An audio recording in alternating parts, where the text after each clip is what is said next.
네, 겸손이 교회를 하나 되게 한다. 겸손이 교회를 하나 되게 한다. 이런 제목으로 말씀을 나누도록 하겠습니다.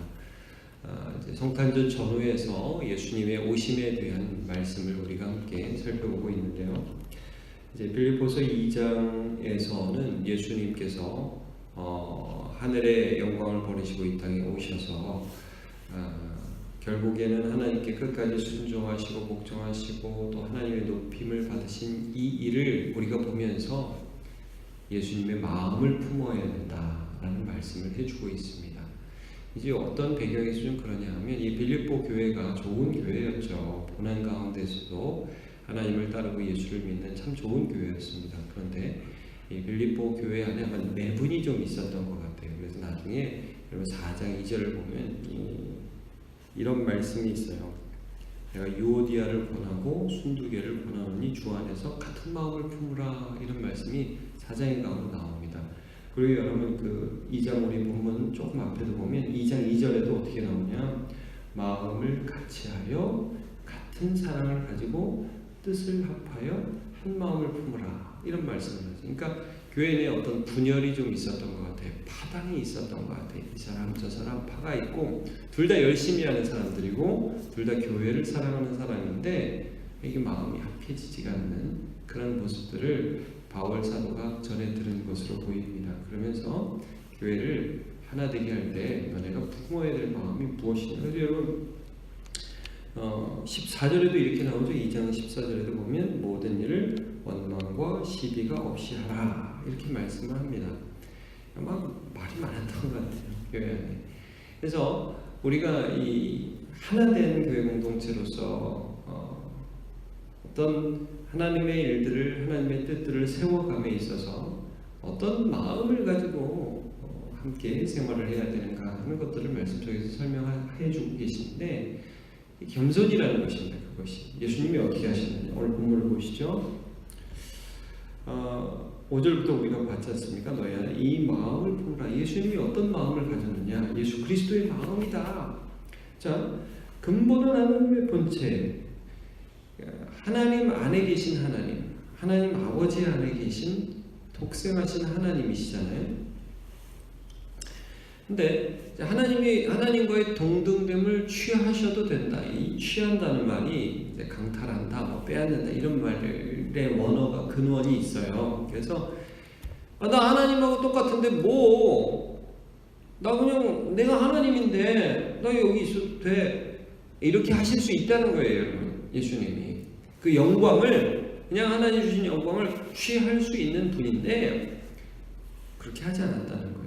어떤 방식으로 그 영광을 받으셨고 하나님과 동등됨을 얻으셨는가? 물론 여러분 그는 그냥 하나님이세요. 예수님은 그냥 하나님이세요. 예수님이 영원한 영광을 받으시는 분이세요. 근데 어떤 방식으로 하셨느냐? 자기를 비워서 종의 형체를 가지고 사람들과 같이 되셨고 사람의 모양으로 나타나셨고 낮추셨다. 겸손이죠. 죽기까지 복종하셨다. 십자가에 죽으셨다. 그러니까 이 그리스도의 겸손, 그리스도의 낮아지심, 이것이 십자가까지 내려가셨다. 이렇게 하실 수 있는 거죠. 그러니까 예수님이 왜 내가 가야 돼요? 왜 내가 그걸 해야 돼요? 요즘 사춘기 애들이 많이 그러잖아요. 왜요? 뭐가 문제인데요? 왜 내가 가야 되나? 심부름 좀 갔다 와라. 저기 딴 사람들 왜 내가 가야 돼요? 뭐 이렇게 얘기할 수 있잖아요. 마찬가지 예수님도 그렇게 하셔도 아무런 문제가 없는 분이세요. 근데 낮아지셨어요. 겸손하셨어요. 그래서 결론적으로 어떻게 됐냐면 여기 이제 이 빌립보 교회한테 이 말씀을 하시는 거예요. 교회를 살렸잖아요. 예수님이 교회를 세우셨잖아요. 교회 주가 되셨죠. 하나 되게 하시고 교회 중심이 되어 주셨습니다. 하나님의 뜻이 이루어진 거예요. 그의 겸손 때문에. 하나님 가만히 계시나요? 그를 높이시죠. 여러분 그 다음 구절을 보시면 9절부터 보면 이름으로 하나님 그를 지극히 높이셨다. 모든 이름 위에 뛰어난 이름을 주셨다. 하늘에 있는 자들 땅에 있는 자들 땅 아래에 있는 자들 모든 무릎을 예수의 이름에 꿇게 하시고 모든 입으로 그 예수 그리스도를 주라 하시나요? 하나님 아버지께 영광을 돌리게 하셨죠. 하나님 그를 높이셨다. 겸손한 자를 높이신다. 겸손한 자를 사용하신다. 겸손한 자를 높이신다. 오늘 본문의 말씀입니다. 너네 어떻게 이 교회 가운데에서 하나님의 쓰임을 받을래? 어떻게 교회를 살릴래? 어떻게 하나님이 이 교회를 세우시고 인도해 가실 때 어떤 자세로 섬길래? 그것이 교회를 살릴 수도 있고 죽일 수도 있다. 우리가 이제 겸손을 얘기할 때 교회를 오래 다닌 분들은 이 겸손이 입에만 있어요. 조심스러운 말인데 저도 늘 조심해야 될 것 같아요. 뭐라고 항상 말해요? 제가 못했어요. 제가 부족했어요. 마음으로 그렇게 생각하지 않아요. 물론 그렇게 생각해서 그렇게 말을 할 수도 있는데 이게 너무 형식적으로 붙은 거예요. 그래가지고 제가 부족해서요. 말은 하는데 실제로는 부족하다고 생각하지 않는 거예요. 그럼 뭐 낮아지지 않아요. 이런 겸손의 핵심이 뭐냐면 낮아지지 않아도 되는 분이 낮아지는 거예요.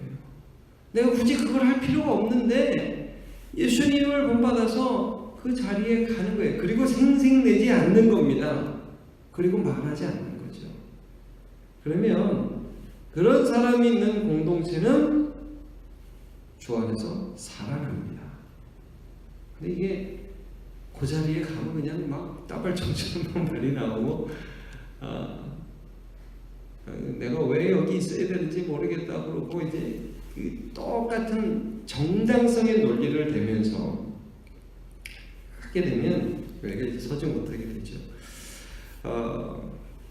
야고보서 1장 20절을 제가 한번 읽어드리겠습니다. 사람의 속내는 것이 하나님의 의를 이루지 못하느니라 이런 말씀이 있습니다.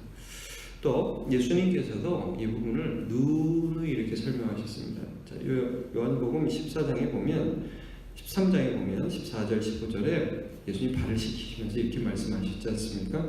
내가 주와 또는 선생이 되어 너희 발을 씻었으니 너희도 서로 발을 씻어주는 것이 옳으니라.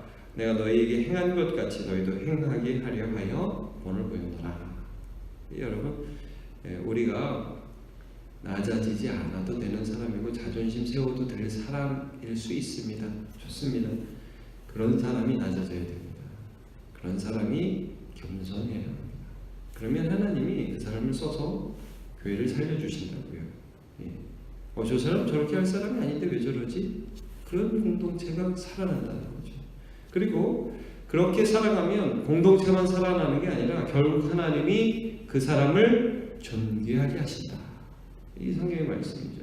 그래서 베드로전서 5장 5절 이것도 제가 한번 읽어드리겠습니다. 젊은 자들아 이와 같이 장로들에게 순종하고 다 서로 겸손으로 허리를 동이라. 하나님은 교만한 자를 대적하시되 겸손한 자들에게는 은혜를 주시느니라. 그러므로 하나님의 능하신 손 아래에서 겸손하라. 때가 되면 너희를 높이시리라. 약속해주고 계십니다.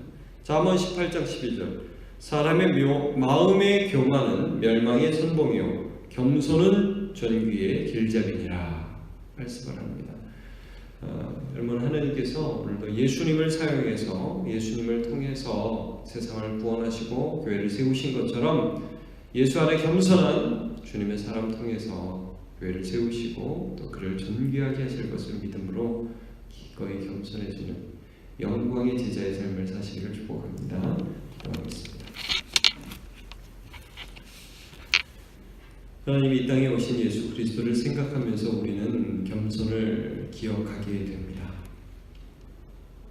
겸손이란 낮아지지 않아도 되는 사람이 기꺼이 낮아지는 것이고 하나님을 믿는 것이며 하나님을 기다리는 것입니다.